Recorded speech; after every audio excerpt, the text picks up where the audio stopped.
I was watching TV. A French doctor said that they have a medication for corona.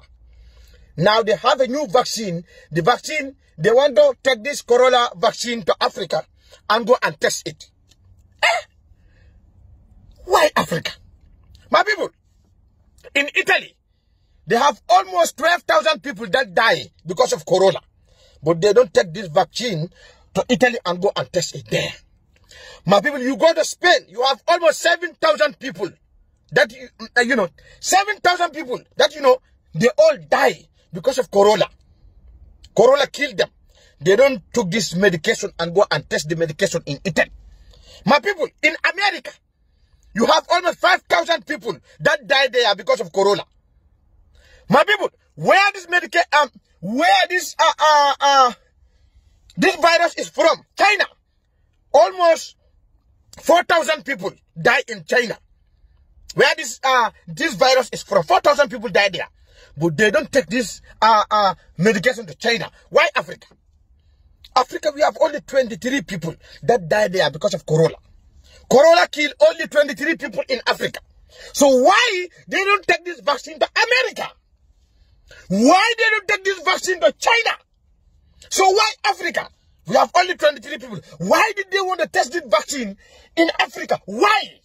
Why? My people, you know what? France, bring it on. Bring your vaccine there. Don't change your mind. Why Wakanda? Why? Why?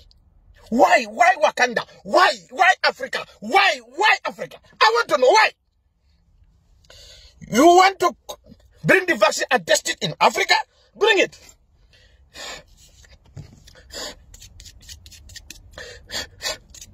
Bring it. We are waiting. Bring it. Don't change your mind. Bring the vaccine. We are waiting. If we catch you, there'll be no moisture in you.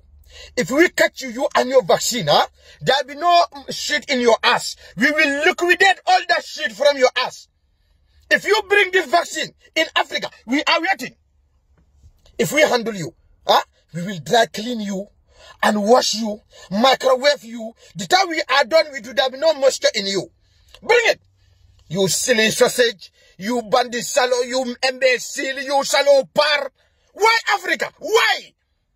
You guys think we Africa, we are dumb? You bloody fool. You bunch of garbage. You people are dumb. You think we Africa, we are stupid. You want to bring the vaccine to Africa? Bring it to Africa. Don't change your mind. Come, we are waiting. We are waiting with your vaccine. Just come. Just come. Come with your vaccine. You imbeciles. You bunch of garbage, you silly people. You guys think with Africa, we are dumb.